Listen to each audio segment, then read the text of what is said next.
Warning, there is a good chance Bitcoin Mike has no idea what he's talking about. Do your own research. Enjoy the show. Thank you. And don't forget to like and subscribe if you like the content. All right, we got Bitcoin coming in, 28,000, just hanging on by a thread.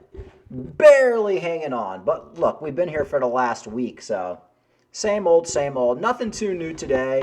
Stock market closed for Good Friday. We had a jobs report come out, which was about what people expected. A little bit of a slowing down, people are saying, with the job market, which might mean the Fed may not raise interest rates, which most people think, well, I'd say like at least half the people think right now the Fed is done raising the interest rates. As far as your altcoins, you got Ethereum still at 18,000 or 1,868. Cardano still at 38 cents. Dogecoin had a bit of a dump from that 10-cent pump from Elon Musk. Apparently, Elon Musk took away the Doge emblem and put back the old Twitter bird, and that dumped Dogecoin. People are so stupid. I'm actually looking to buy more Dogecoin. I think in the bull market, Elon Musk is going to pump the hell out of Dogecoin. I'd like to see Dogecoin get back down to 6 or 7 cents, and I would like to pick up some more. Still got Litecoin hanging out at $90. Litecoin's been here for a while. If Litecoin gets below $85, $80, I'd probably pick up some more. And Cardano at, or not Cardano, excuse me, Theta at 107. Shock. JP Morgan price prediction reveals catastrophic doomsday scenario may be just the start for Bitcoin and Ethereum. Oh no. The insight, that's the wrong story. Bitcoin, Ethereum, and other cryptocurrencies have been thrust back into the limelight this year and are now at a pivotal moment. The Bitcoin price added around 70% over the first 3 months of the year, making it among the best performing assets, even as U.S. Senator Elizabeth Warren begins building an anti-cryptocurrency army. Now, as the U.S. banking crisis begins to recede, JP Morgan analysts have said the bank chaos vindicated many Bitcoin, Ethereum, and crypto believers. I agree with that, and issues a bullish Bitcoin price position. This JP Morgan guy's all over the place. But yeah, this is what we've been saying. Banking crisis. People have less faith in the U.S. dollar. People are flooding into gold. People are flooding into Bitcoin. You have China and Brazil and El Salvador and Russia all deciding not to use the U.S. dollar anymore for settlements. The U.S. dollar is dying a slow death. Many analysts do think that within the next 5 or 10 years, the U.S. dollar will not be the dominant currency, which will essentially, I'm sorry, it will kill the United States. We won't be able to print money anymore. People who are just holding U.S. dollars are going to go bankrupt. You will go bankrupt. If you only have U.S. dollars, it will be worth nothing. That's why for me, I'm looking to buy real estate, gold, Bitcoin, cryptocurrency. You do not want to be in the U.S. dollar. This last couple months should have been a wake-up call for everybody, and hopefully people are paying attention because it's not looking too good. You still have time. It's going to take at least a few years before the dollar collapses, and it will be a slow collapse. But you are seeing countries leave the dollar. If you study history, every currency eventually collapses. Every superpower eventually collapses, and the U.S. is no different. So I know a lot of people, like myself, U.S. citizens, we get a little cocky. We think we're undefeatable. We think that U.S. dollar can never be defeated. We think we're number one. No. That don't last forever, okay? All right. Do Kwon converted illicit funds from Luna to Bitcoin, says South Korean prosecutors. South Korean prosecutors have contacted Binance to request a halt on withdrawals linked to Do Kwon. South Korean prosecutors have identified 414 billion won, 314 million in illicit assets associated with the Terraform Labs co-founder, Do Kwon, and his associates. Out of the identified illegal assets, prosecutors have linked about 91.4 billion won, 69 million of the specified amount directly to Do Kwon. Man, this guy had a lot of money he was playing around with. Although Do Kwon amassed millions, none of the assets tied to him are recoverable or under the jurisdiction of the South Korean authorities. This is mainly because the now arrested former CEO reportedly converted most of the illicit funds into Bitcoin, using overseas crypto exchange instead of the investing in physical assets per report published by local media.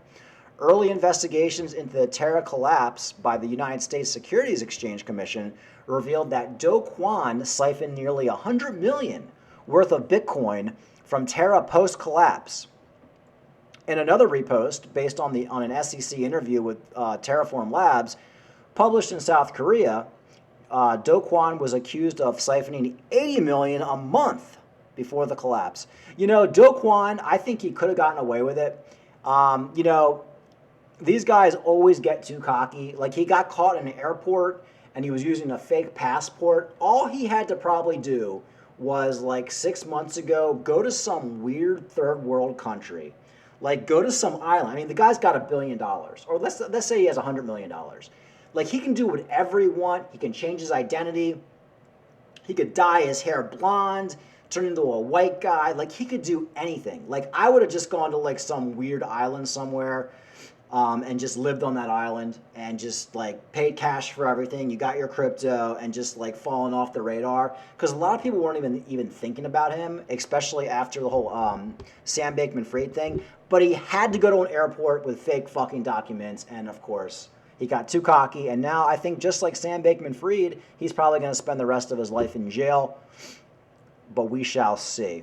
So interesting Do Kwon news. You know, the chickens have finally come home to roost for Do Kwon, and good. He deserves it. He's an asshole. He is an asshole. Cardano adds 79,196 non-zero addresses, moving towards 10 million by 2025. This will mark a 4.4 times increase in the number of non-zero addresses present on the Cardano network. The Cardano network has recently experienced a significant expansion, surpassing 4 million total addresses. Of these, 224 million addresses hold non-zero balances. So that means it's not just somebody who created an address and then went to sleep. Well, that's a cute dog, by the way. These are people who are actually holding Cardano on these addresses. Notably, total addresses refers to the total number of addresses created on a non-network, including a non-zero address. However, non-zero addresses on the network hold some amount of crypto, in this case, Cardano. Cardano's total addresses currently stand at 4,029,148, having crossed the 4 million mark on March 21st. Its non-zero addresses have also increased rapidly in the past few months, currently amounting to 2,248,000. This figure was 2,169,000 at the start of the year. So, what have I been saying for a long time? Yes, if you're in the bear market, you're buying crypto, you want to be buying cryptocurrencies that are showing market increase, that people are using. You don't want to be buying like altcoins that nobody's talking about, nobody's using them. On-chain is absolutely a zero. They're not developing. No, you want to be in projects that are developing and people are flooding into during the bear market. Cardano, Cardano, Cardano, Cardano. Cardano, $10 by the end of 2025. At the tip of the next bull market, I'm standing by that.